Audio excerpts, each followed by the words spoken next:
আপনি না সেই নবীর উম্মত? আপনার নামের আগে না সেই নবীর নামটা আছে? আপনি কিভাবে অন্যের পাত মেরে খাচ্ছেন? আপনি কিভাবে অন্যের জায়গা দখল করছেন? আপনি কিভাবে অন্যের রাস্তা বন্ধ করছেন? আপনার নবীতে এটা শিখিয়েছে, উম্মত গালি দেখ আর যাই দেখ, উত্তর দিও না, জয় তোমার আসবে। কারণ ধৈর্য যে ধরবে, পরাজয় তার গলায় আসে না। কারণ ধৈর্য ধারণকারী পরাজিত হয় কিভাবে? কারণ ধৈর্য ধারণকারীর সাথে তো মহান রবেই আছে, ইন্নাল্লাহা মা'আস সাবিরিন। সুবহানাল্লাহ। যার সাথে আল্লাহ হয়ে যায় তার আবার পরাজয় কি? আর একটু জোরে বলেন না।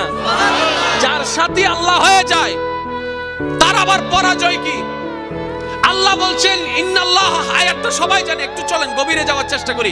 ইন্নাল্লাহ মা'আস সাবিরিন, নিশ্চয় আমি আল্লাহ ধৈর্য ধারণকারীর সাথে আছি। আল্লাহ পাক বলছেন আমি নামাজের সাথে আছি, নয় নয় নয়, আমি রোজাদার সাথে আছি, নয় নয় নয়। আল্লাহ বলছেন বান্দা আমি তোমাদের ভিতরে যারা ধৈর্য ধরে আমি তাদের সাথে আছি। তো ধৈর্য কারা ধরে? যাদের উপর বিপদ আসে তারাই তো ধৈর্য ধরে, যাদের টাকার অভাব তারাই তো ধৈর্য ধরে, যাদের বাজারের অভাব তারাই তো ধৈর্য ধরে, যাদেরকে অত্যাচার করা হয় তারাই তো ধৈর্য ধরে, যারা মজলুম হয়েছে তারাই তো ধৈর্য ধরে, যারা কথা শুনে তারাই তো ধৈর্য ধরে, যাদের মনে আঘাত দেয় তারাই তো ধৈর্য ধরে, যাদের উপর আহত করা হয় তারাই তো ধৈর্য ধরে, যাদের জায়গা দখল করে নেয় তারাই তো ধৈর্য ধরে, যাদের টাকা মেরে নেয় তারাই তো ধৈর্য ধরে, যাদের বিদেশে উল্টা বিষয় দেওয়া হয় তারাই তো ধৈর্য ধরে, যারা বিপদে পড়ে তারাই তো ধৈর্য ধরে।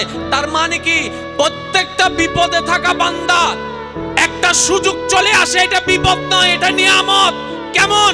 কারণ বিপদটা এসে আমাকে ধৈর্য ধারণ করার সুযোগটা দিল। তো নিয়ামত হলো কিভাবে? বলে যে ধৈর্যটা ধরতে পারলেই তো মওলার প্রিয় বান্দা হয়ে যেতে পারবো। সুবহানাল্লাহ।